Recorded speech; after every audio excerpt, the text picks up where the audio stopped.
They teased him for being quiet, until his name showed. He was the Reaper. Marcus Chen sat in the corner of the Galactic Military Academy's cafeteria, methodically eating his protein rations while the other cadets laughed and talked around him. The noise bounced off the metal walls of the massive space station that housed the most prestigious military training facility in known space. Representatives from dozens of species filled the room, their various languages creating a symphony of alien sounds that most humans found overwhelming. But Marcus didn't seem bothered by any of it. He simply ate in silence, occasionally glancing at the holographic tactical displays that floated above each table, showing real-time battle simulations from across the galaxy. "Look at the quiet human," sneered Vextar, a 7-foot-tall Krellian whose scales shimmered with an oily green sheen. His forearms gestured dramatically as he spoke to his friends. 3 months here, and I don't think I've heard him say more than 10 words. The group around Vextar laughed, their various alien features contorting with amusement. There was Zix, a crystalline being whose body chimed when he moved, and Thorak, a massive bear-like creature from the outer rim whose fur was permanently scorched from his homeworld's volcanic atmosphere. "Maybe he's broken," suggested Zix, his voice sounding like wind chimes in a storm. "I heard humans are supposed to be chatty creatures, always talking about their feelings and making emotional decisions." Marcus continued eating, seemingly unaware of their conversation. His dark eyes remained focused on his meal, though those who looked closely might have noticed the slight tension in his shoulders. The teasing had become a daily ritual. Marcus was one of only 12 humans in the academy, part of the first wave of Terran recruits since humanity had been grudgingly accepted into the Galactic Alliance 5 years ago. Most humans who made it to the academy were loud, brash, and eager to prove themselves worthy of standing alongside species that had been traveling the stars for millennia. Marcus was different. He attended every class, completed every assignment, and scored consistently in the top 10% of his cohort. But he did it all without fanfare, without boasting, and without the emotional outbursts that other species had come to expect from humans. "I bet he's scared," Thorak rumbled, his voice like distant thunder. "Humans are supposed to be warriors, but this one acts more like a frightened herb-eater from Plexus Prime." The comment drew more laughter from the surrounding tables. Even some of the other human cadets glanced over with embarrassed expressions, as if Marcus's quiet behavior reflected poorly on their entire species. Professor Kelmoth, an elderly Xanthari with 6 arms and compound eyes that missed nothing, observed the interaction from across the room. She had been teaching at the academy for over 2 centuries, and had seen thousands of cadets pass through these halls. Something about the quiet human intrigued her. His test scores were exceptional, particularly in tactical analysis and strategic planning. Yet he seemed to have no interest in the social dynamics that dominated academy life. As the lunch period ended, cadets began filing out to their afternoon classes. Marcus finished his meal, cleaned his tray with the same methodical precision he applied to everything else, and headed toward the Combat Simulation Center. The hallways of the academy were marvels of engineering, with gravity fields that adjusted for different species and atmospheric processors that maintained comfortable conditions for dozens of different physiologies. Holographic displays showed real-time updates from across the galaxy, including news from various fronts where the Galactic Alliance maintained peacekeeping forces. Marcus walked past a group of senior cadets who were discussing the latest developments in the Outer Rim conflicts. Pirates had been raiding shipping lanes, and several Alliance worlds had reported mysterious attacks on their defense installations. The raids were coordinated and professional, suggesting military training that went beyond typical pirate operations. "I heard they're calling in the Ghost Fleet," one of the seniors whispered. "Command must be getting desperate if they're activating those units." Marcus paused almost imperceptibly at the mention of the Ghost Fleet, but continued walking before anyone noticed his reaction. The Combat Simulation Center was a massive dome filled with holographic projectors capable of creating incredibly realistic battle scenarios. Today's exercise involved tactical command simulations, where cadets would be placed in charge of virtual fleets and required to complete various missions. Instructor Valthek, a veteran Kandorian warrior whose species was known for their tactical brilliance, stood before the assembled cadets. His 4 legs were positioned in the traditional stance of authority, and his translator collar rendered his clicking speech into standard galactic. "Today you will face scenarios based on real conflicts from our recent history," Valthek announced. "You will be evaluated not just on your success or failure, but on your decision-making process, resource management, and ability to adapt to changing circumstances." The cadets were divided into groups and assigned to individual simulation pods. Marcus found himself alone in Pod 7, surrounded by holographic displays that showed a detailed star map of the Kepler sector. His mission briefing appeared before him. A convoy of civilian transports was under attack by unknown raiders, and he had been given command of a small patrol fleet to investigate and respond. As the simulation began, Marcus's demeanor shifted subtly. His movements became more focused, his eyes tracking multiple displays simultaneously as he absorbed tactical information at an incredible rate. Within minutes, he had analyzed the attack patterns, identified the most likely escape routes, and began deploying his forces with surgical precision. In the observation booth above the simulation floor, Professor Kelmoth and Instructor Valthek watched the various scenarios unfold. Most cadets were struggling with the complexity of commanding multiple ships while dealing with incomplete information and time pressure. "The Terran in Pod 7 is interesting," Valthek observed. His clicking translated with a note of curiosity. "His approach is unlike anything I've seen from his species." On the displays, Marcus's fleet moved with coordinated efficiency. Rather than charging directly at the raiders, he had positioned his ships to cut off their escape routes while using long-range sensors to gather intelligence. When he finally engaged, it was with overwhelming force applied at precisely the right moment.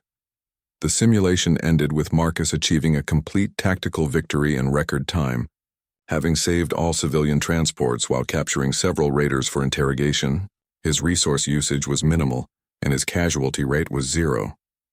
As the cadets emerged from their pods, there was excited chatter about the various scenarios and how each had handled their missions.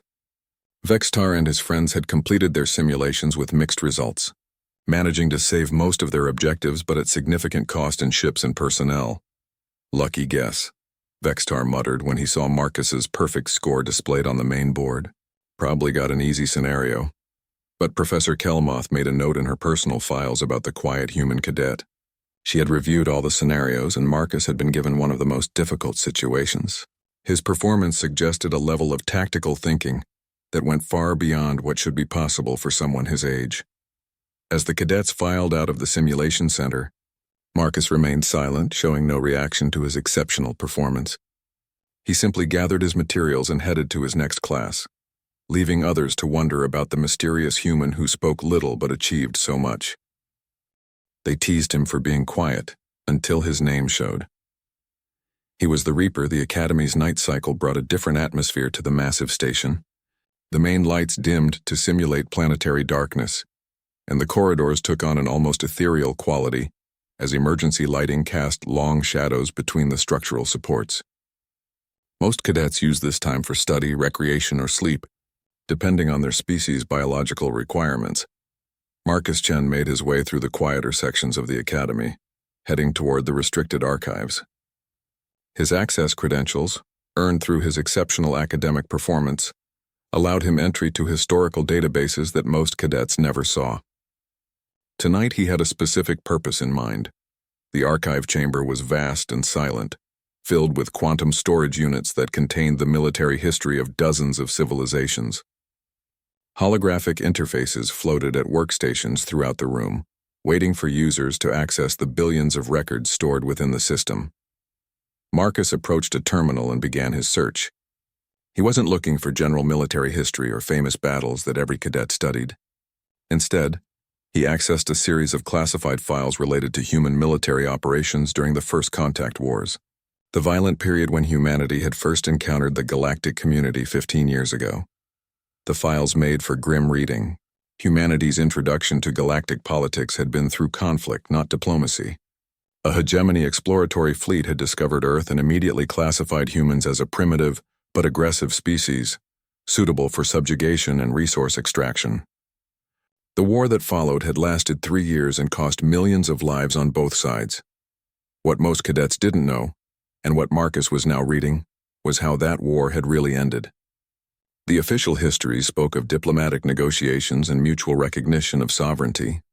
The classified files told a different story. Marcus scrolled through after-action reports from something called Operation Silent Thunder.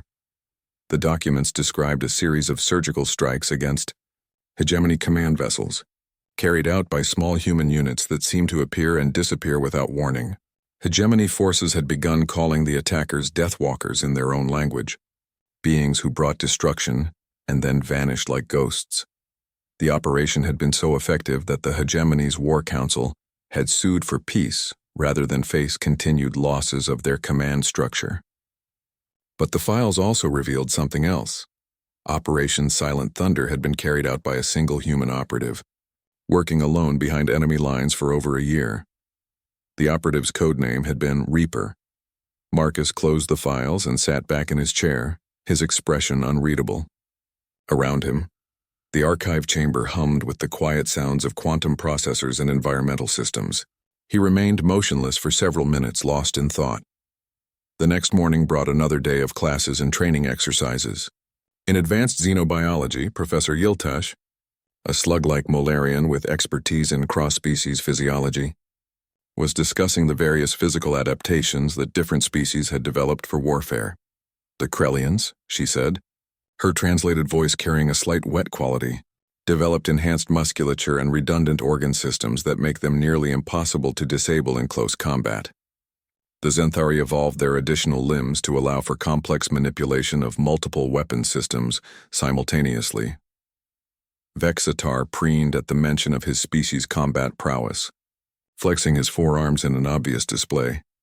And humans, Professor Yiltash continued, developed what many consider the most dangerous military adaptation of all: psychological resilience combined with tactical unpredictability. Where other species rely on superior technology or physical advantages, humans excel at adapting their strategies to overcome seemingly impossible odds. That's just propaganda, scoffed Thorak. Humans are emotionally unstable and technologically primitive. The only reason they won their independence was luck and the Alliance's intervention. Several other cadets murmured agreement while the few humans in the class looked uncomfortable. Marcus, as usual, showed no reaction to the discussion. Professor Yiltash's eye stalk swiveled toward Thorak. I would encourage you to examine the historical records more carefully, Cadet Thorak. The human victory over the hegemony was achieved through strategic brilliance, not luck. Their military doctrine of asymmetric warfare proved remarkably effective against conventional galactic tactics. After class, Marcus made his way to the Academy's communications center. His access to advanced systems allowed him to send and receive encrypted messages through the galactic network, though such communications were typically monitored by Academy security. Today, however, Marcus used his credentials to access a hidden partition within the system, one that required biometric verification beyond what any cadet should possess. His palm print and retinal scan activated a communication channel that existed outside normal Academy protocols. A holographic figure materialized in the secure booth.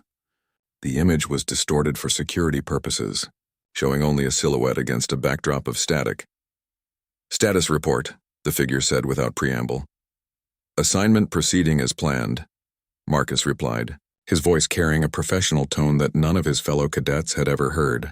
Academic performance is within acceptable parameters. Cover identity remains intact. Any complications? Social integration is minimal, but that was expected. The other cadets view me as an oddity, which serves our purposes. Faculty attention is beginning to increase due to tactical performance scores. The figure nodded. Recent intelligence suggests our timeline may be accelerating. Hegemony forces have been detected in 3 outer rim systems. They're testing Alliance response capabilities. Marcus's expression hardened slightly. Do we have confirmation of hegemony involvement in the pirate raids? Affirmative. Weapon signatures and tactical patterns match archive data from the First Contact Wars. They're building towards something larger. Orders? Continue your assignment. Maintain cover at all costs. We may need to activate contingency protocols sooner than anticipated. The communication ended, leaving Marcus alone in the booth. He sat silently for several minutes before emerging and returning to the normal routine of Academy life. Later that day, during combat training exercises, Instructor Vaktul put the cadets through close-quarters combat scenarios. The Ragonian veteran's 6 limbs moved with practiced efficiency, as he demonstrated techniques that could disable opponents twice his size. Combat is not about strength or speed alone, Vaktul explained, his translated speech carrying the growling undertones of his species. It is about understanding your opponent's weaknesses and exploiting them with maximum efficiency. The cadets were paired off for sparring matches. Vextar, confident in his species' natural combat advantages, immediately challenged one of the human cadets to demonstrate Krellian superiority. The match ended quickly with the human cadet on the ground and Vextar standing triumphant. "Your turn, Quiet One," Vextar called to Marcus, his forearms spread in a gesture of challenge. "Let's see if you can do better than your fellow human." Marcus looked up from the equipment he had been checking, his dark eyes meeting Vextar's reptilian gaze. For a moment something flickered in Marcus's expression, something that made several nearby cadets take an unconscious step backward. "I would prefer not to," Marcus said simply. The response drew laughter from Vextar's friends and disappointed looks from the other humans. Even Instructor Vaktul seemed puzzled by Marcus's reluctance to engage. "Afraid you'll embarrass yourself?" Thorak rumbled from the sidelines. Marcus continued his equipment check, apparently ignoring the taunts. But those watching closely might have noticed the slight tension in his shoulders, the way his hands moved with unconscious precision as he handled the training weapons. "Perhaps another time," Marcus said, his voice carrying no emotion. Vextar sneered but didn't press the issue, apparently satisfied that he had demonstrated human cowardice to the assembled cadets. The training session continued with other matches, but several instructors found themselves watching the quiet human with renewed interest. Professor Kelmoth, who had been observing from the viewing gallery above the training floor, made another note in her personal files. Marcus's refusal to fight wasn't born of fear or inadequacy. If anything, his body language suggested the opposite. A coiled readiness that spoke of training far beyond what any cadet should possess. As the day ended and cadets returned to their quarters, Marcus walked alone through the academy corridors. Behind him, whispered conversations continued among his classmates, most focused on his perceived weakness and unwillingness to defend human honor. None of them noticed the way Marcus moved through the shadows between lighting panels, or how his eyes continuously scanned for potential threats and escape routes. None of them recognized the habits of someone who had been trained to survive in hostile territory. In his private quarters, Marcus performed his nightly routine with the same methodical precision he applied to everything else. But tonight he also activated a small device hidden within his personal effects, a scanner that checked his room for surveillance equipment. They teased him for being quiet until his name showed. He was the Reaper. The emergency klaxons that woke the academy at 0347 station time were not part of any scheduled drill. Marcus was instantly alert, his training kicking in as he processed the specific pattern of the alarm signals. This was a genuine crisis alert, the kind that meant real danger was approaching the academy station. Cadets stumbled from their quarters in various states of dress and confusion. The corridor lighting had shifted to red emergency illumination, and automated voices in a dozen languages announced the activation of defense protocols. Through the massive viewports that lined the station's outer corridors, the stars seemed different somehow, their familiar patterns altered by ships moving in the darkness. "All cadets report to designated emergency stations," Professor Kelmoth's voice echoed through the communication system. "This is not a drill. Repeat, this is not a drill." Marcus moved through the chaos with purposeful calm, heading not toward the emergency stations where other cadets were gathering, but toward one of the academy's restricted command centers. His access credentials, which should not have worked during a security lockdown, opened sealed doors without resistance. The command center buzzed with activity as senior staff coordinated the academy's defenses. Admiral Thexvar, the station commander, stood before a massive holographic display showing the local star system. Red indicators marked the positions of unknown vessels that had emerged from hyperspace less than an hour ago. 18 ships, reported Commander Zilneth, her Altarian tentacles dancing over multiple control surfaces simultaneously. Configuration matches hegemony assault patterns from the first contact wars. They're demanding our surrender. Admiral Thexvar's crest flared with anger. The hegemony was disbanded after the war. This must be a remnant faction. "Sir," another officer called out. "We're receiving detailed scans of their vessels. These aren't retrofitted ships or surplus equipment. This is current generation hegemony technology. Someone has been rebuilding their fleet." Marcus observed from the shadows near the chamber's entrance, his presence unnoticed in the controlled chaos. The tactical situation was clear. The Academy station was heavily shielded and armed, but primarily designed for training exercises, not full-scale military engagement. Against 18 assault vessels, their chances of survival were minimal.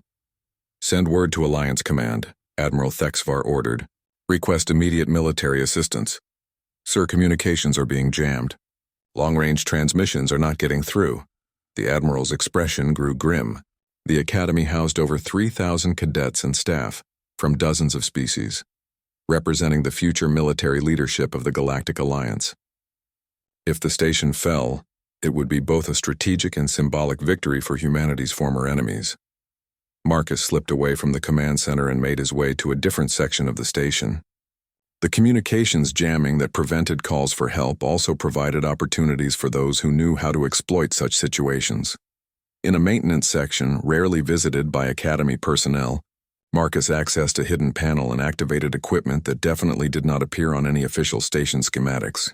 Within minutes, he had established a secure channel through the jamming field using frequencies and encryption protocols that were classified far above cadet level. "Emergency authentication, Omega-77 Reaper." Marcus spoke into the hidden transmitter. "Request immediate activation of Protocol 13. The response came within seconds. "Authentication confirmed. Protocol 13 authorized. Assets are standing by for deployment." "Negative," Marcus replied. "Maintain standby status. I will handle initial reconnaissance. Be prepared to implement full tactical response if required." Marcus closed the communication channel and made his way back toward the cadet quarters. By now, the emergency stations were crowded with confused and frightened young beings from across the galaxy. Many had never experienced real danger, having lived their entire lives under the protection of Alliance peace. Vexitar was trying to organize a group of cadets from his own species, his forearms gesturing as he spoke in rapid Krellian. "We should prepare to fight," he was saying. "If they board the station, we can show them that future Alliance officers are not helpless prey." "With what weapons?" demanded Zix, his crystalline form chiming with agitation. "We have training equipment and simulators. They have warships. Better to die fighting than cowering and hiding," Thorak rumbled, though his massive frame betrayed nervousness despite his brave words. Marcus found an empty corner and activated his personal communicator, using Academy frequencies that would appear routine to any monitoring systems.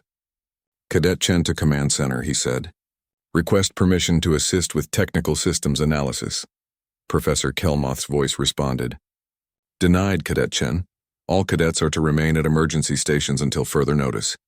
But Marcus was already moving, using service corridors and maintenance passages that most cadets didn't know existed. His movements were silent and efficient, covering ground quickly while avoiding the main thoroughfares where Academy security was directing personnel. The station's sensor arrays were located on the outer hull, protected by heavily armored chambers but accessible through maintenance tunnels. Marcus reached the primary sensor control room and began analyzing the attacking force with equipment far more sophisticated than standard Academy systems. What he found was troubling. The 18 ships were indeed hegemony design, but their technology showed improvements that shouldn't have been possible. Someone had been developing advanced weapons and defense systems in secret, preparing for a return to open warfare. More concerning was the tactical formation the ships had adopted. This wasn't a standard assault pattern from the Hegemony military manual. It was an adaptive formation, one that suggested the enemy commander had studied Alliance defensive doctrines and developed countermeasures. Marcus's analysis was interrupted by a new development on the sensors. 3 of the Hegemony ships were launching boarding pods, small armored vessels designed to breach station hulls and deliver assault troops directly into target facilities. The pods would reach the Academy in less than 20 minutes. Marcus activated another hidden communication channel, this one connecting him directly to the station's defense grid. Using authorization codes that should not have existed in any cadet's possession, he began rerouting power and adjusting defensive systems. "Unknown operator, identify yourself." came a challenge from the station's security center. Special Authorization Sigma Black 17, Marcus replied. Implementing emergency defensive protocols. There was a pause, then. Authorization confirmed. You have full system access. Marcus's fingers moved across the control interfaces with practiced efficiency. The Academy's defensive weapons were powerful, but had been configured for training exercises, not combat. Within minutes, he had recalibrated targeting systems, optimized power distribution, and activated weapon systems that had been dormant since the station's construction. The first boarding pod disintegrated under focused laser fire before it could reach the station's hull. The second pod's trajectory was altered by precisely timed gravity pulse generators, sending it tumbling harmlessly into space. The third pod managed to attach to the station's outer hull, but found itself facing blast doors that had been sealed and reinforced beyond standard specifications. In the command center, Admiral Thexvar stared at his tactical displays in amazement. Who authorized the activation of the enhanced defense grid? He demanded. Unknown, sir, Commander Zilneth replied. The commands are coming from within the station, but the authorization codes are classified above our access level. Sir, another officer called out. The attacking ships are changing formation. They appear to be retreating. On the main display, the hegemony vessels were indeed pulling back, moving away from the Academy station in what appeared to be an organized withdrawal rather than a chaotic retreat. Marcus watched the enemy departure from the sensor control room, his expression grim. This had been a probe, not a serious assault. The enemy had tested the Academy's defenses and gathered intelligence about Alliance capabilities. The fact that they were withdrawing meant they had learned what they came to learn, but Marcus had learned something too. The hegemony's return was not the work of scattered remnants or rogue commanders. This was an organized military force with advanced technology and detailed intelligence about Alliance installations. The war that everyone thought had ended 15 years ago was about to begin again as emergency alerts throughout the station began to stand down. Marcus made his way back toward the cadet quarters through the same maintenance passages he had used earlier. By the time he reached the emergency station where his fellow cadets were gathered, he appeared to be just another relieved student who had weathered his first real crisis. Did you hear? Vextar was saying excitedly to anyone who would listen. The station's defense systems activated automatically, some kind of advanced artificial intelligence that protected us. I heard it was a classified Alliance defense protocol. Zix chimed in, something left over from the first contact wars. Marcus said nothing, taking his place among the other cadets as if he had been there throughout the entire crisis. But Professor Kelmoth, who had been watching the crowd for signs of how different cadets had handled their first real emergency, noticed that Marcus showed none of the residual stress or excitement that marked the others. Instead, he looked like someone who had just finished a job. As the Academy began returning to normal operations, very few people knew that the quiet human cadet who sat alone in the cafeteria had just saved over 3,000 lives. Even fewer knew that the same cadet was already planning for the larger war that was coming.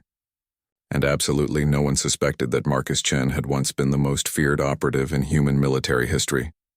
The ghost who had ended the first contact wars with precision strikes that had become legend among those who fought in the shadows between the stars. Marcus said nothing, taking his place among the other cadets as if he had been there throughout the entire crisis. But Professor Kelmoth, who had been watching the crowd for signs of how different cadets had handled their first real emergency, noticed that Marcus showed none of the residual stress or excitement that marked the others. Instead, he looked like someone who had just finished a job. As the Academy began returning to normal operations, very few people knew that the quiet human cadet who sat alone in the cafeteria had just saved over 3,000 lives. Even fewer knew that the same cadet was already planning for the larger war that was coming. And absolutely no one suspected that Marcus Chen had once been the most feared operative in human military history. The ghost who had ended the first contact wars with precision strikes that had become legend among those who fought in the shadows between the stars. They teased him for being quiet, until his name showed. He was the Reaper 3 weeks after the hegemony probe. Life at the Galactic Military Academy had settled into an uneasy routine. Security protocols remained elevated, and additional Alliance warships patrolled the system. But for most cadets, The crisis had become just another story to tell in letters home. Marcus continued his classes and training exercises with the same quiet efficiency that had marked his time at the academy. But those who observed carefully might have noticed subtle changes in his behavior. He spent more time in the communications center, made frequent visits to the tactical simulation chambers during off hours, and could often be found studying star charts in the navigation library. Professor Kelmoth had begun conducting her own quiet investigation into the mysterious human cadet. His academic records were exemplary, but surprisingly sparse, containing only the basic information required for academy admission. His psychological evaluations were equally unrevealing, showing a stable but unusually reserved personality, with exceptional spatial reasoning and tactical thinking abilities. What troubled her most was what the records didn't contain. There were no childhood education records, no family references, and no documented history prior to his application to the academy. For a species as bureaucratic as humans were supposed to be, the absence of paperwork was deeply suspicious. The answer to her questions came from an unexpected source during a routine xenobiology lecture. Professor Yiltash was discussing adaptive camouflage techniques used by various species when she mentioned a peculiar case study. The most effective camouflage, she explained, her Malarian body undulating as she spoke, is not always physical concealment. Sometimes the best way to hide is to become so unremarkable that observers see you but immediately forget your presence. Vextar, who had been paying minimal attention to the lecture, suddenly straightened. Like that human, he said, pointing at Marcus. I see him every day, but if you asked me to describe him 5 minutes later, I probably couldn't. The comment was meant as another casual insult, but it had an unexpected effect on Professor Kelmoth. Suddenly, pieces of a puzzle began falling into place. Marcus wasn't just naturally quiet or socially awkward. He was deliberately cultivating an unremarkable presence, using psychological techniques to make himself forgettable. After class, Professor Kelmoth made her way to her private office and activated a secure terminal connected to the Alliance Intelligence Network. Her credentials as a senior academy instructor gave her access to certain classified databases, though she rarely used such privileges. Today was different. She began searching for any records connected to Marcus Chen, using advanced search algorithms that could trace connections across multiple databases and star systems. What she found made her six eyes widen in shock. The name Marcus Chen appeared in exactly one classified file, buried deep within Alliance intelligence archives, and marked with security restrictions that should have made it invisible to Academy personnel. The file was labeled Operation Silent Thunder, Post-Action Personnel Review. Professor Kelmoth's multiple hearts began beating faster as she read the heavily redacted document. Operation Silent Thunder had been humanity's most classified military action during the First Contact Wars, a series of surgical strikes that had crippled hegemony command structures and forced their surrender. The operation had been carried out by a single human operative working behind enemy lines. The operative's name in the file was listed as Agent 17, but a single, unredacted line at the bottom of the document read, Operative Civilian Identity, Marcus Chen. Recommended for permanent reassignment following mission completion.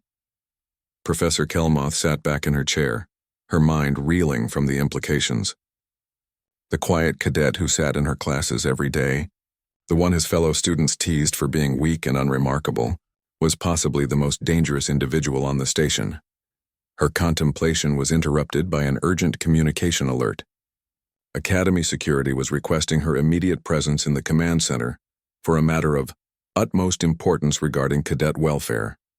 When Professor Kelmoth arrived at the command center, she found Admiral Thexvar and his senior staff gathered around a holographic display showing real-time intelligence feeds from across the galaxy. The news was uniformly grim. 17 Alliance installations have been attacked in the past 72 hours, Admiral Thexvar reported. Military bases, research facilities, and communication relays. The attacks show perfect coordination and detailed knowledge of our defensive capabilities. Commander Zilneth manipulated the display to show attack patterns and timelines. The targets were selected for maximum strategic impact with minimal defensive response. Someone provided the attackers with current intelligence about our military infrastructure. Do we have confirmation that these are hegemony forces? Professor Kelmoth asked, though she already suspected the answer. Affirmative, the Admiral replied. Ship signatures and weapon patterns match the vessels that probed our defenses 3 weeks ago. But there's something else. Intelligence reports suggest these attacks are preliminary strikes, designed to weaken our response capabilities before a larger offensive. The implications were staggering. If the hegemony had rebuilt their military to the point where they could launch coordinated strikes across multiple star systems, the Alliance faced a threat that could dwarf the original First Contact wars. What are our response options? Professor Kelmoth asked. Admiral Thexvar's expression was grim. Limited. Most of our rapid response fleets are committed to protecting core worlds and major installations. The Academy is technically a low-priority target in a general war scenario. Sir, Commander Zilneth interrupted, we're receiving an urgent transmission from Alliance Command. Priority Alpha encryption. The main display shifted to show a holographic figure that Professor Kelmoth recognized as Admiral Sarah Harrison, one of the highest-ranking officers in Alliance Fleet Command. Her expression was deadly serious. Admiral Thexvar, she began without preamble, we have confirmed intelligence that your Academy station is a primary target for the next wave of hegemony attacks. They believe that eliminating the future leadership of Alliance forces will cripple our long-term military capabilities. The command center fell silent as the implications sank in. An attack on the Academy would not just be militarily significant, but would represent a massacre of young beings from dozens of species, all of whom represented the hope for continued galactic peace. Estimated time to arrival of attacking forces, Admiral Thexvar asked. 18 hours, Admiral Harrison replied. We're dispatching what reinforcements we can, but they won't arrive for at least 36 hours. You'll have to hold position with current resources. After the communication ended, the command staff began immediate preparations for siege conditions. The Academy's defensive systems, already enhanced following the previous probe, were brought to full combat readiness. Emergency supplies were distributed throughout the station, and all non-essential personnel were moved to the most protected areas. Professor Kelmoth found herself thinking about the classified file she had discovered. If Marcus Chen really was Agent 17, the operative who had single-handedly ended the First Contact wars, then the Academy had a strategic asset that could significantly impact their survival chances. But approaching him would mean revealing that she had accessed classified information and potentially exposing his cover. The decision was complicated by the fact that she wasn't entirely certain of his true identity, and making accusations based on fragmentary evidence could have serious consequences. Her dilemma was resolved when Marcus appeared at the command center, using the same mysterious access, credentials that had allowed him to coordinate the station's defenses during the previous attack. I have information that may be relevant to our defensive planning, he said simply, his quiet voice somehow cutting through the controlled chaos of preparation. Admiral Thexvar looked up from tactical displays. Cadet Chen, you should be with the other students in the secured areas. With respect, sir, my recommendations during the previous attack proved effective. I believe I can contribute to our defensive efforts. Professor Kelmoth watched the exchange with growing certainty. This was not the behavior of a typical cadet. No matter how talented, Marcus was speaking with the quiet authority of someone accustomed to command, even if that command had been exercised in the shadows. What information do you have? Admiral Thexvar asked. Marcus approached the main tactical display and began highlighting specific areas of the station's structure. The hegemony will likely use the same boarding pod tactics they employed previously, but in greater numbers. However, their pods have a specific vulnerability in their magnetic coupling systems. If we modify our hull polarity in these sections, we can prevent successful attachment. The suggestions were technically sophisticated and tactically sound. More importantly, they demonstrated detailed knowledge of hegemony technology that went beyond anything taught in academy classes. How do you know about hegemony boarding pod specifications? Commander Zilneth asked suspiciously. Marcus met her gaze steadily. I've studied the historical records thoroughly. The First Contact wars generated extensive technical intelligence about enemy capabilities. It was a plausible explanation, but Professor Kelmoth noticed that Marcus had not actually answered the question. Instead, He had deflected it in a way that suggested experience with interrogation techniques. As preparations for the coming battle continued, Marcus quietly integrated himself into the defensive planning process. His suggestions were consistently valuable, his technical knowledge was impressive, and his tactical thinking was remarkably sophisticated for someone his age. But Professor Kelmoth was beginning to suspect that Marcus Chen was not actually his age at all. Or rather, that the quiet cadet who attended her classes was a carefully constructed identity, worn by someone much older and far more dangerous than he appeared. The question was whether that dangerous someone was on their side, or if the academy was about to face threats from within as well as without. As the 18-hour countdown continued, Professor Kelmoth decided that some questions were too important to leave unanswered, regardless of the potential consequences of asking them. They teased him for being quiet, until his name showed he was the Reaper Professor. Kelmoth found Marcus in the Academy's observation deck, standing alone before the massive transparent aluminum windows that offered a panoramic view of the starfield beyond. The deck was normally a popular gathering place for cadets, but with the impending attack, most students had been moved to more secure areas of the station. Marcus stood perfectly still, his dark eyes focused on something in the distance that only he could see.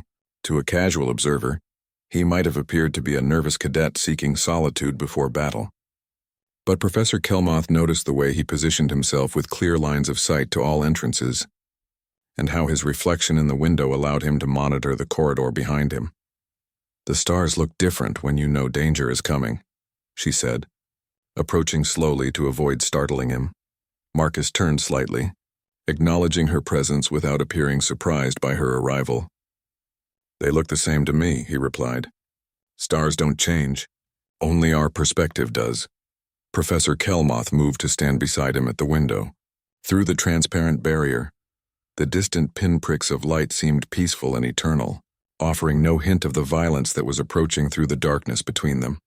"I've been researching historical records," she said carefully, trying to understand how the First Contact Wars really ended. The official histories are remarkably vague about the final months of the conflict. Marcus remained silent, but she noticed a slight tension in his shoulders. "What I find interesting," Professor Kelmoth continued, "is how quickly the hegemony's command structure collapsed. One day they were winning the war, advancing on multiple fronts, and the next they were suing for peace. Official reports credit diplomatic breakthroughs and strategic alliance victories, but the timeline doesn't quite make sense. Wars end when one side loses the will to continue fighting," Marcus said quietly. "Sometimes that happens quickly. Yes, but usually there are clear precipitating events. Major battles, economic collapse, political upheaval. The hegemony's surrender seems to have been triggered by something else entirely, something that made their leadership more afraid of continuing the war than of accepting defeat." Marcus turned to face her directly for the first time. His dark eyes held an intensity that she had never seen during his time as a cadet, and for a moment she glimpsed something that made her understand why the hegemony might have chosen surrender over continued fighting. "Professor," Marcus said, his voice carrying a note of warning, "some knowledge is dangerous to possess, especially in times like these." "I think," Professor Kelmoth replied, "that dangerous times require dangerous knowledge, and dangerous people." They stood in silence for several minutes, each evaluating the other. Finally, Marcus spoke again. "What exactly do you think you know?" "I know that Marcus Chen is listed in Alliance intelligence files as Agent 17 from Operation Silent Thunder. I know that Agent 17 was credited with ending the First Contact Wars through actions that remain classified at the highest levels. And I know that you are far more than you appear to be." Marcus was quiet for a long moment, his gaze returning to the starfield beyond the window. When he spoke, his voice carried a weight that seemed to age him years in the space of a few words. "Agent 17 died at the end of the war," he said. "Marcus Chen is just a cadet trying to finish his education in peace. Is that what you tell yourself?" Professor Kelmoth asked gently. "Or is that what you were told to tell yourself?" The question seemed to hit something deep within Marcus. His carefully maintained composure flickered, and for just a moment, Professor Kelmoth saw through the mask he had been wearing. "They promised me a normal life," Marcus said, so quietly that she had to strain to hear him. "Complete the mission, save humanity, and then disappear into obscurity. New identity, new history, A chance to be just another person in a universe at peace. But the universe isn't at peace, Professor Kelmoth observed. And you can't really disappear, can you? Not when you're the only one who knows how to fight the kind of war that's coming. Marcus turned away from the window and began walking toward the corridor. Professor Kelmoth followed, sensing that their conversation was approaching a crucial moment. You don't understand what they made me into, Marcus said as they walked.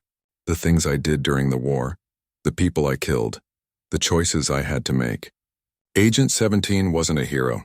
He was a weapon pointed at the enemy and fired until the threat was eliminated. And now the threat has returned. Yes, Marcus said simply, and they think they can just activate me again, like a piece of equipment taken out of storage. They had reached a junction in the corridor where their paths would diverge. Professor Kelmoth toward the faculty quarters, Marcus toward the secured areas where cadets were sheltering. But instead of separating, they both stopped. The Academy will fall if we face this attack with conventional defenses, Professor Kelmoth said. We both know that. Admiral Thexvar is a competent officer, but he's never faced an enemy like the hegemony. None of our current commanders have. Marcus looked down the corridor toward where 3,000 young beings waited in fear for an attack they barely understood. When he spoke, his voice carried a resignation that Professor Kelmoth found more frightening than anger would have been. The Academy won't fall, he said. I won't let it. What will you do? Marcus was quiet for so long that Professor Kelmoth thought he wouldn't answer. When he finally spoke, his words carried the chill of absolute certainty. What I was made to do. Before Professor Kelmoth could respond, emergency klaxons began sounding throughout the station. The attack was beginning early. Marcus immediately shed the last pretense of being an ordinary cadet. His movements became fluid and purposeful as he headed not toward the emergency stations, but toward a section of the Academy that Professor Kelmoth hadn't even known existed. Where are you going? She called after him. To get my equipment, Marcus replied without looking back. Tell Admiral Thexvar to implement Defensive Plan Gamma 7 and wait for my signal. What signal? But Marcus had already disappeared into a maintenance corridor that led toward the Academy's classified levels. Professor Kelmoth stood alone in the hallway, listening to the sound of battle stations activating throughout the massive station. In the command center, Admiral Thexvar watched his tactical displays as 26 hegemony vessels dropped out of hyperspace at the edge of the system. This force was significantly larger than the probe they had faced 3 weeks earlier, and their formation suggested serious intent rather than reconnaissance. Time to weapons range? He asked. 4 hours at current approach velocity, Commander Zilneth replied. But sir, they're launching something. Multiple small craft, moving much faster than the main fleet. The tactical display highlighted dozens of objects accelerating away from the hegemony ships. These weren't the boarding pods they had encountered before, but something new. Missile boats, Admiral Thexvar realized. They're going to saturate our defenses with long-range strikes before sending in the main assault force. The Academy's defensive systems were formidable, but they had been designed to repel boarding actions and direct assaults, not massed missile attacks from multiple vectors. Against this kind of coordinated barrage, their chances of survival were rapidly approaching zero. As if the situation weren't desperate enough, long-range sensors detected additional hegemony ships jumping into nearby systems. This wasn't just an attack on the Academy. It was the beginning of a full-scale military campaign to retake territory that the Alliance had considered secure. Professor Kelmoth arrived at the command center and delivered Marcus's message about Defensive Plan Gamma 7. Admiral Thexvar's expression showed confusion. We don't have a Defensive Plan Gamma 7, he said. Who gave you this message? Before Professor Kelmoth could answer, the Academy's defensive systems began activating in patterns that none of the command staff had authorized. Weapon systems that had been dormant since the station's construction came online. Sensor arrays reconfigured themselves for maximum tactical effectiveness, and the station's power grid shifted into a configuration that boosted defensive capabilities by 30%. Who is controlling our systems? Admiral Thexvar demanded. His answer came when Marcus's voice spoke from the command center's communication system, though no one could see him on any internal sensors. This is Agent 17, the voice said, carrying an authority that made even the Admiral pause. I am assuming tactical command of Academy defenses under Alliance Emergency Protocol 77 Alpha. All personnel are to maintain current positions and await further instructions. Admiral Thexvar looked at Professor Kelmoth with an expression that demanded explanations. But before she could speak, Marcus's voice continued. Admiral, you should know that the cadet you've been hosting is not who he appears to be. Agent 17 was placed at this academy for reasons that are now becoming clear. The hegemony's return was not unexpected by certain elements within Alliance intelligence. The tactical displays suddenly shifted to show detailed analyses of the approaching hegemony force that went far beyond what the Academy's sensors should have been capable of providing. Ship classifications, weapon loadouts, and tactical assessments appeared as if Marcus had access to intelligence databases that existed outside normal military channels. The good news, Marcus continued, is that I've been preparing for this moment for 3 years. The bad news is that what comes next will not be pleasant to watch.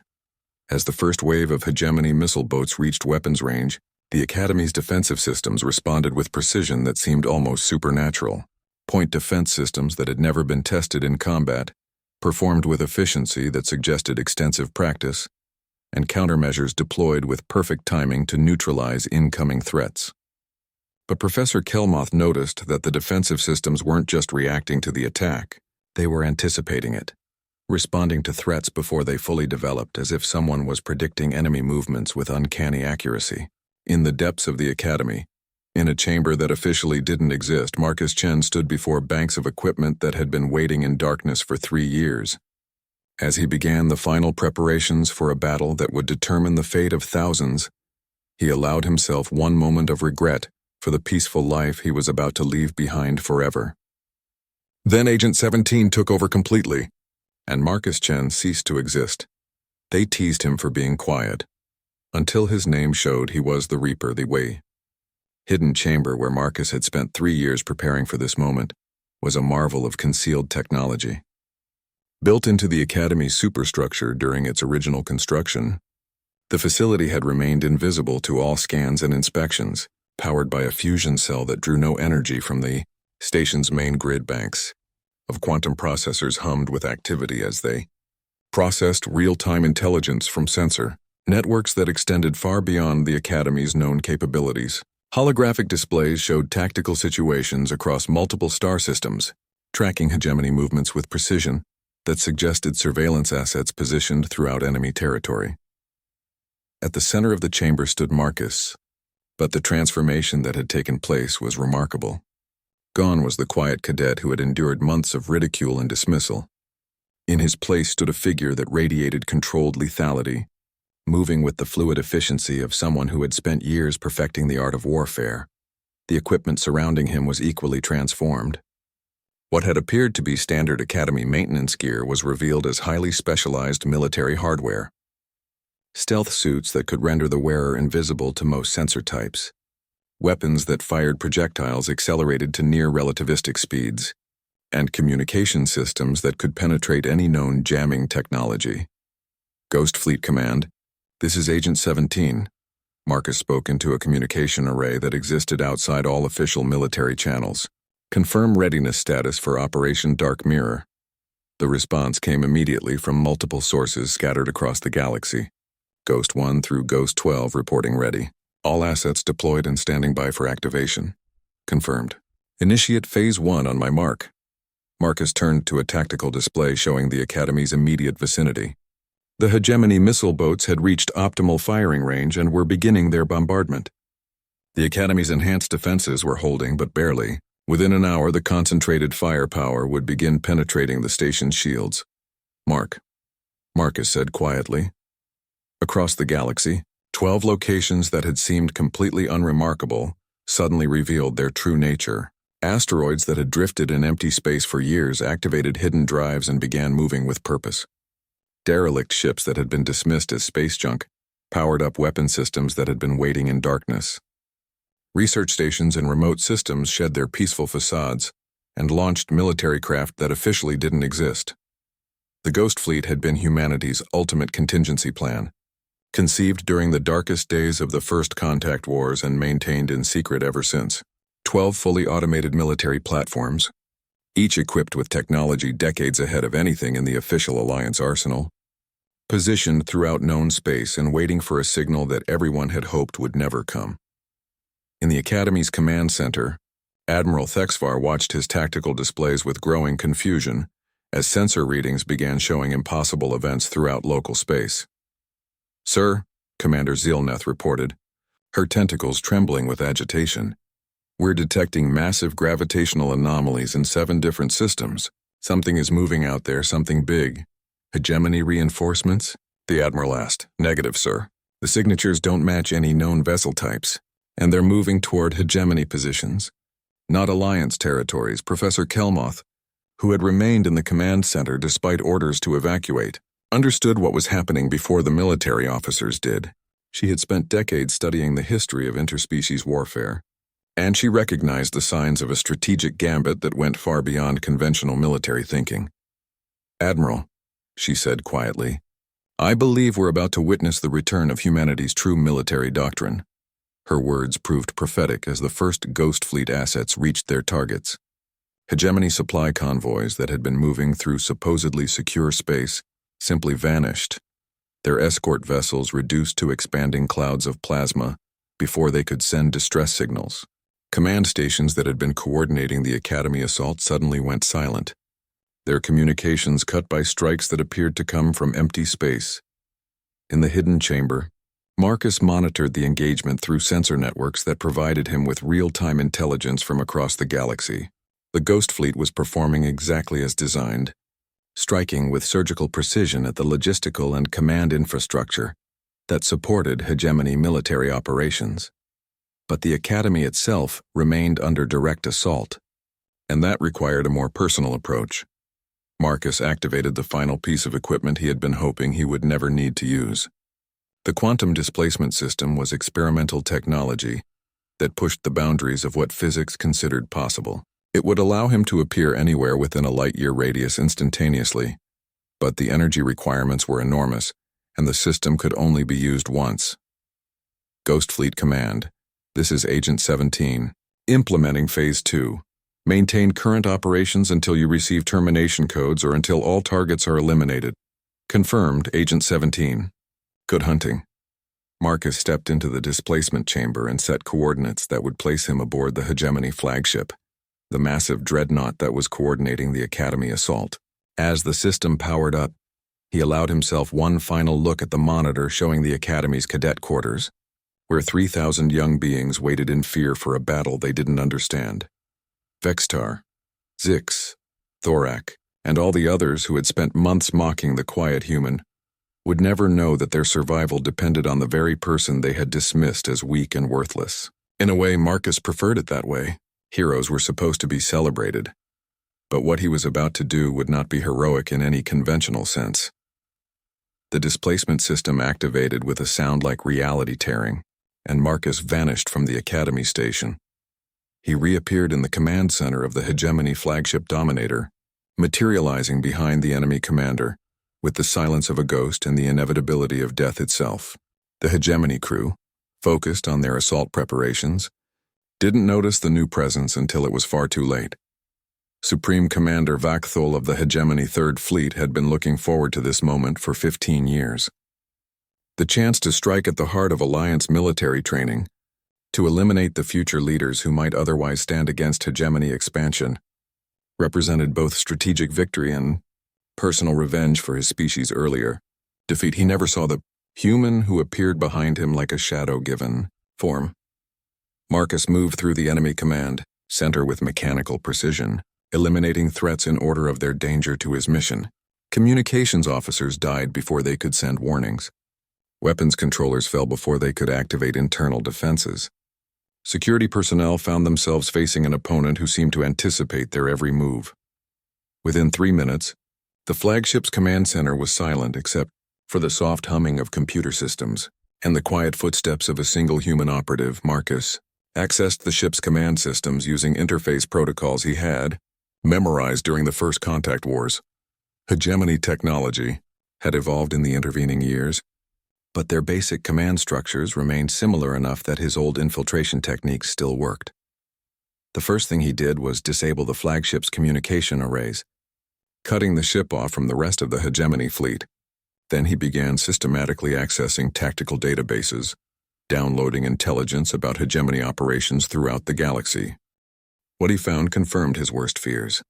The attack on the Academy was just the beginning of a coordinated campaign designed to retake all the territory the hegemony had lost 15 years ago.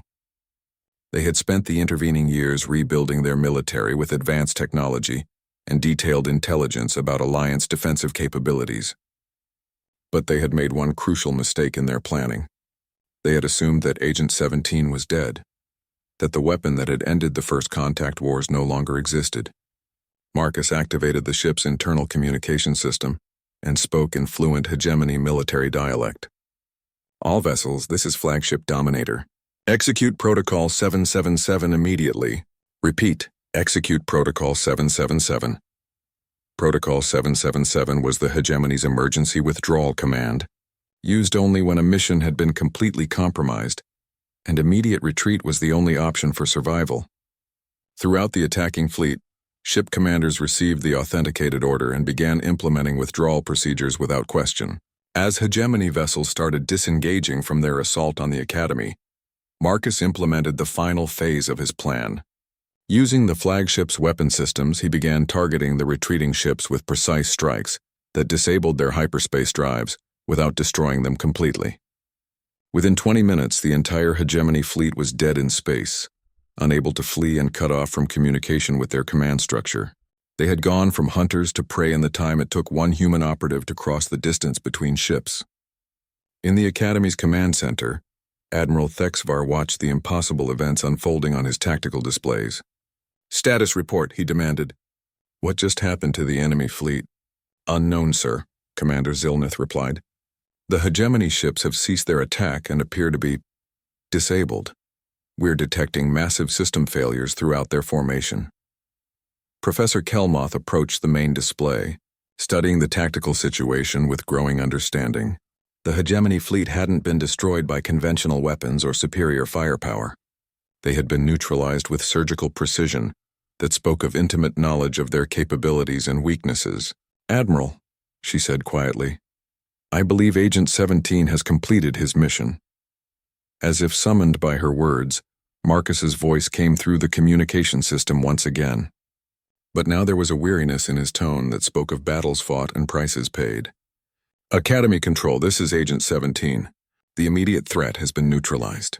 Hegemony forces in this system are disabled and ready for capture. Ghost Fleet assets continue to engage enemy infrastructure throughout the galaxy. Estimated time to complete hegemony military collapse 72 hours. Admiral Thexvar found his voice. "Agent 17, where are you?" "Aboard the enemy flagship. I'll be coordinating surrender negotiations from here." "Admiral, you should know that this engagement was part of a larger hegemony offensive that has been completely disrupted. The war they wanted to restart is over before it could really begin." The command center fell silent as the implications sank in.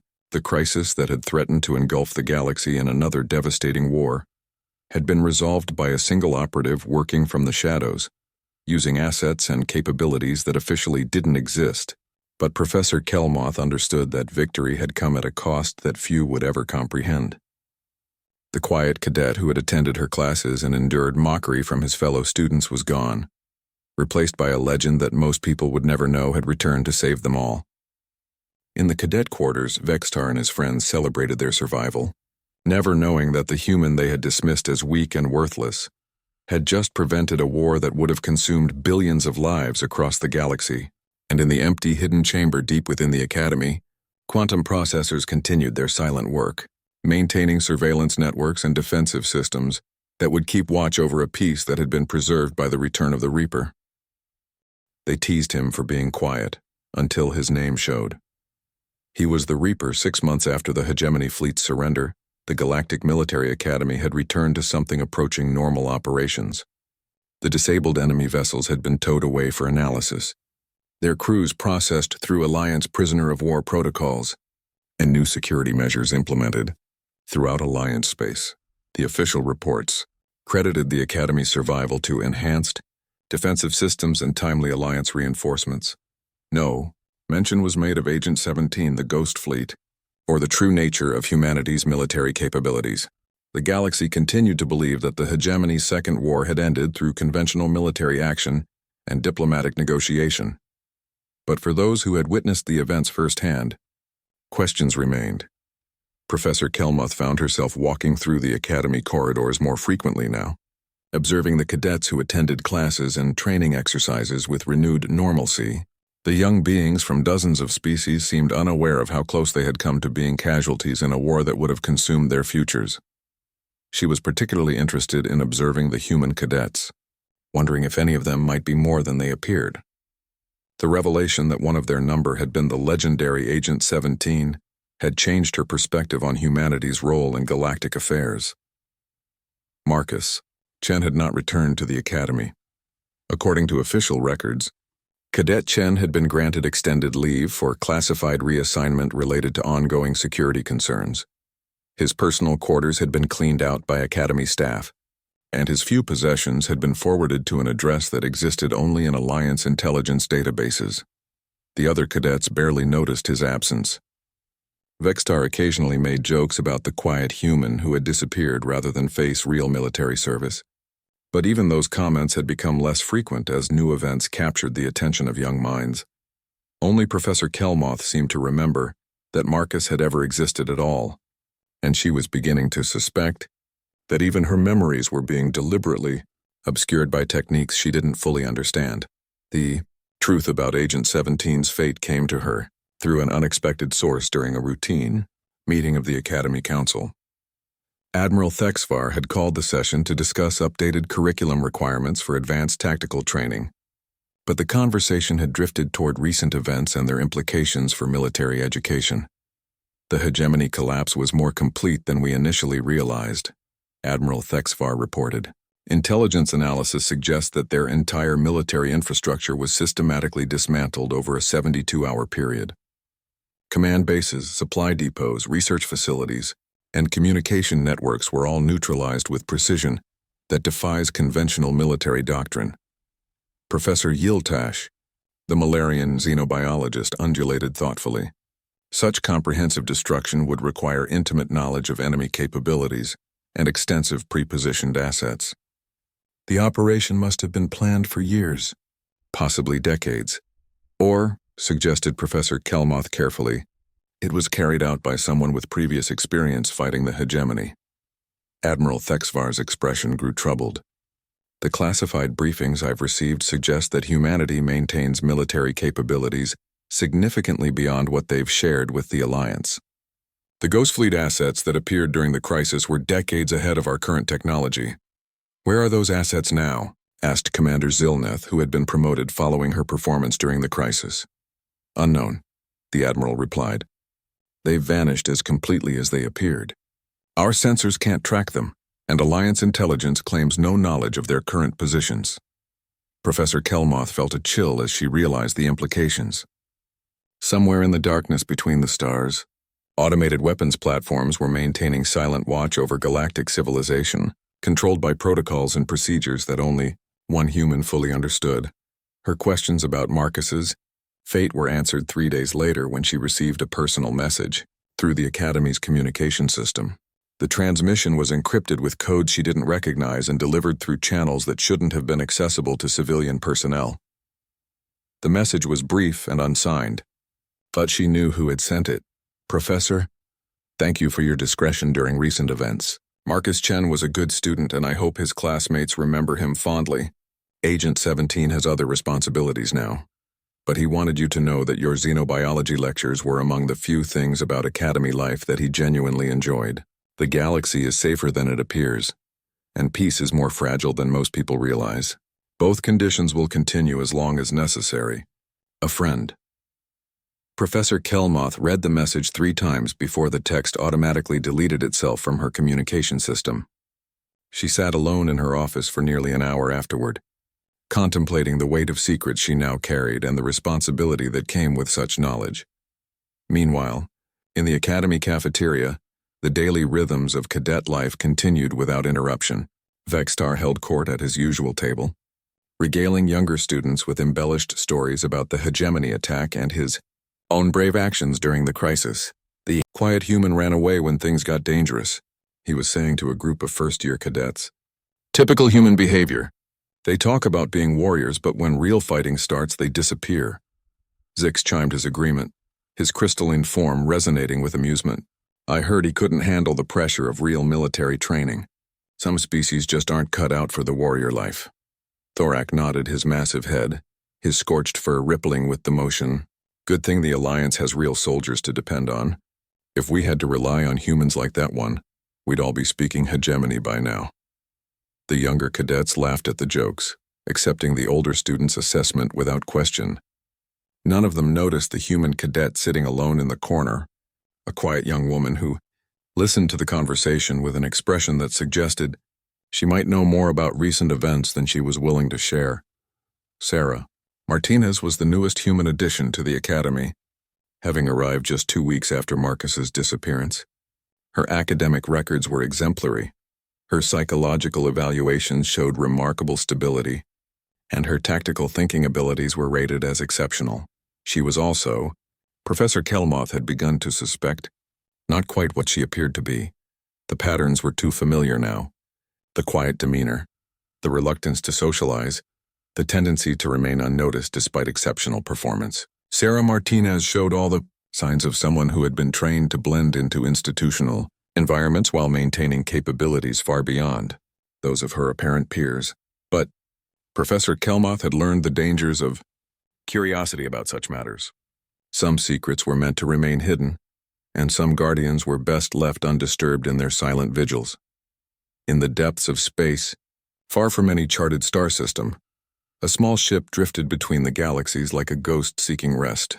Its occupant monitored communication channels and sensor networks that spanned known space, watching for signs of threats that might require his attention. Marcus Chen had aged years in the months since leaving the academy, though not from the passage of time. The weight of returning to his role as Agent 17 had exacted its cost, reminding him of truths he had tried to forget during his brief time as just another cadet. He was no longer the quiet student who had endured mockery and dismissal from his classmates. That identity had been a carefully constructed fiction, a respite from responsibilities that could never truly be abandoned. Now he was what he had always been, humanity's ultimate weapon, deployed against threats too dangerous for conventional military forces to handle. The quantum communication array beside his command chair activated with an incoming priority transmission. Agent 18 was reporting from her position at the academy, providing routine updates on security conditions and potential threats to Alliance interests. Situation normal, she reported in coded language that would be meaningless to outside observers. No anomalous activity detected. Academy operations proceeding within acceptable parameters. Acknowledged, Marcus replied. Maintain current assignment until further notice. The transmission ended, leaving Marcus alone with the weight of command and the isolation that came with protecting a galaxy that would never know his name. Somewhere behind him, other human operatives maintained their own silent watches from positions throughout Alliance space, an invisible network of guardians that had been watching over galactic civilization since the end of the First Contact Wars. They were humanity's gift to the galaxy and its curse, ensuring peace through the constant threat of overwhelming violence. The hegemony's attempted return had been crushed, not through heroic battles or inspiring leadership, but through the cold application of superior force by individuals who existed outside normal military structures. It was a system that worked, but only because most people never realized it existed.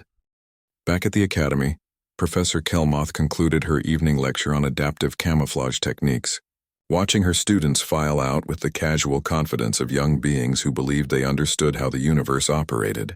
They would graduate and take their places in the Alliance military, serving honorably and protecting the peace they had inherited.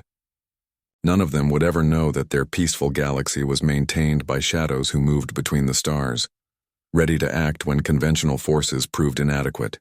They would live their lives believing in the triumph of civilization over chaos, unaware that chaos was held at bay only through the constant vigilance of those who had chosen to become something more and less than human. And in the quiet moments between crises, when the galaxy slept peacefully under stars that no longer held threats, the Guardians would remember what they had given up to preserve that peace and find it worthwhile. The Reaper walked between worlds now, no longer the quiet cadet who had been teased for his silence. But perhaps in the spaces between duties he could still remember what it had felt like to be Marcus Chen, just another student trying to find his place among the stars. It was enough. It had to be enough. Because the galaxy needed its guardians, and guardians needed their secrets, and some prices were worth paying for the chance to preserve something beautiful in a universe that could be unutterably cruel. The watch continued, silent and eternal, keeping faith with the light by embracing the darkness between.